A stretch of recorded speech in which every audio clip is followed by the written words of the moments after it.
Hello दोस्तों, फिर से एक नए मोटिवेशन वीडियो में आप सभी का बहुत बहुत स्वागत है। तो दोस्तों, चैनल को सब्सक्राइब कर लीजिएगा और एक प्यारा सा कमेंट जरूर भेजिएगा।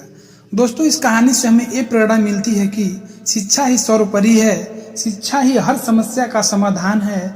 आप चाहे कोई भी नौकरी करें या व्यापार करें, शिक्षा हर क्षेत्र में आपकी मदद करेगी। इसलिए शिक्षा को बढ़ावा देना, हर एक व्यक्ति को पढ़ाई लिखाई करना बहुत ही आवश्यक होता है। आइए एक कहानी के माध्यम से इसको समझते हैं। दोस्तों, आज की ये कहानी ऐसे छात्र की है जिसका मन पढ़ाई में बिल्कुल नहीं लगता है। उसका नाम राजू है।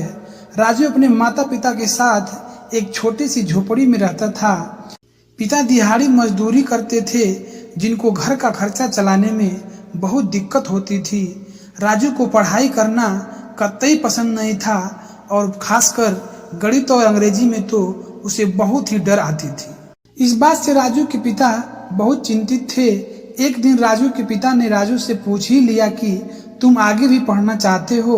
अगर चाहते हो तो ठीक है, और अगर नहीं पढ़ने का मन है तो कोई छोटा मोटा काम धंधा करो, क्योंकि तुम हर बार परीक्षा में फेल हो जाते हो और मेरी हैसियत इतनी नहीं है कि तुम्हारी पढ़ाई का खर्चा उठा सकूं। अगर कोई काम करोगे तो कुछ आमदनी भी होगी और मुझे घर चलाने में कुछ मदद भी हो जाएगी। राजू ने कुछ सोचने के बाद परेशान होकर घर से निकल गया और काम की तलाश में लग गया। पूरे दिन भटकने के बाद भी उसे एक छोटी सी नौकरी तक नहीं मिली। थका हारा और भटकते हुए अब तो उसे जोरों से भूख भी लगी हुई थी। तभी उसने एक चौराहे पर देखा कि एक दुकान है जहां काफी ज्यादा भीड़ लगी है। राजू ने सोचा कि यहाँ तो ग्राहकों की भीड़ लगी है, एक बार काम मांग कर देखता हूँ, क्या पता कोई काम मिल जाए। राजू सीधे दुकान के मालिक से मिलता है और पूछता है कि क्या आपकी दुकान में मेरे लायक कोई काम है? मैं कोई भी काम कर लूंगा। यह सुनकर दुकानदार ने पूछा कि क्या तुम्हें पढ़ना लिखना और हिसाब किताब करना आता है? तब राजू कहता है कि हाँ, मुझे पढ़ना लिखना आता है। दुकानदार अंदर आता है और अंदर से 2 पर्चे लेकर आता है और पर्चे राजू को दे देता है और दुकानदार कहता है कि जल्दी से ये दोनों पेपर भर कर दो, तुम्हारे पास आधा घंटा है। अगर तुमने ये दोनों पर्चे भर दिए तो तुम्हारी नौकरी पक्की है। लेकिन जैसे ही राजू ने वो दोनों पर्चे देखे, वैसे ही उसके हाथ पांव फूलने लगे, क्योंकि उसमें से एक पर्चा गणित था और दूसरा पर्चा अंग्रेजी का था और ये दोनों उसके बस की बात नहीं थी। देखते देखते आधा घंटा बीत गया। दुकानदार आया और राजू से पर्चे मांगे, लेकिन दोनों पर्चे खाली देखकर वह क्रोधित हुआ। दुकान के मालिक ने कहा कि तुम तो किसी काम के नहीं हो, मैं तुम्हें नौकरी नहीं दे सकता, तुम जा सकते हो। राजू हीन भावना से ग्रस्त होकर घर लौट आया और लौटकर जोर जोर से रोने लगा। जब पूरी बात पिता को पता चली तो कहने लगे कि बेटा, काम कैसा भी हो, छोटा हो या बड़ा हो, हर क्षेत्र में शिक्षा की जरूरत पड़ती है। तो अगर जीवन में आगे बढ़ना चाहते हो तो शिक्षा को अपनाना पड़ेगा। अब राजू ने यह निश्चय कर लिया था कि कुछ भी हो जाए, मुझे पढ़ना है और पढ़ाई में अच्छा प्रदर्शन करना है और अपने पढ़ाई में मुझे सबसे सर्वश्रेष्ठ आना है। राजू ने अपनी मेहनत चालू कर दी। उसने दिन रात एक कर दिया, खूब मन लगाकर पढ़ाई की। अपने दैनिक जीवन कार्यों के निर्वृत्त होकर वह पढ़ाई में जुट जाता है और कब दिन से रात हो जाती है पता भी नहीं चलता है। इस तरह से पूरा साल बीत गया और राजू ने अपनी परीक्षा दी। होना क्या था, सारे पेपर बहुत अच्छे गए और अंततः परीक्षा परिणाम का भी दिन आ गया।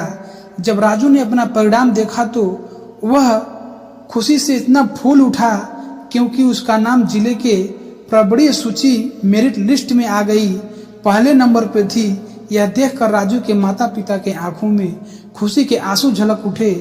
ऐसा पहली बार हुआ था कि किसी छोटे गांव के लड़के ने जिले के नंबर 1 सूची में नाम आया था। यह देखकर उसके माता पिता और राजू भी बहुत खुश थे। प्रतिभा सम्मान समारोह रखा गया। इस समारोह में राजू को सर्वश्रेष्ठ प्रदर्शन का पुरस्कृत किया जाना था। पुरस्कार में मुख्य अतिथि चीफ गेस्ट के द्वारा राजू के कुछ धन राशि और मेडल दिया जाना था। और क्या आप जानते हैं कि मुख्य अतिथि कौन थे?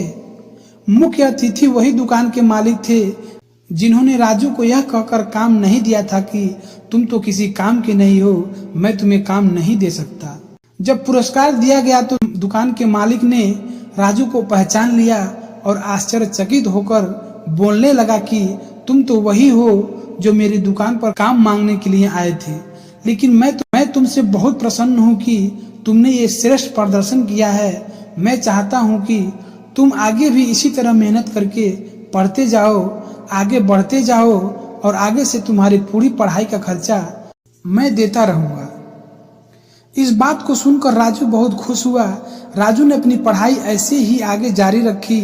आगे चलकर राजू उसी जिले का आईएएस अफसर यानी कलेक्टर बन जाता है जिस जिले की मेरिट लिस्ट में उसका नाम था। ये राजू की मेहनत, लगन और विश्वास था कि वह इस मुकाम तक पहुंच गया।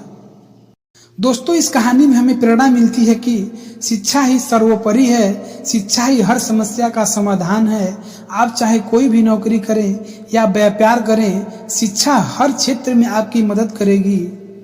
इसलिए 2 रोटी कम खाओ लेकिन अपने बच्चों को जरूर पढ़ाओ। पढ़ा लिखा कहीं जाता नहीं है, वो काम ही आता है। तो दोस्तों, ये कहानी कैसी लगी आप कमेंट में जरूर बताइएगा और फिर से मिलते हैं एक नए मोटिवेशन वीडियो में। तब तक के लिए जय हिंद, जय भारत।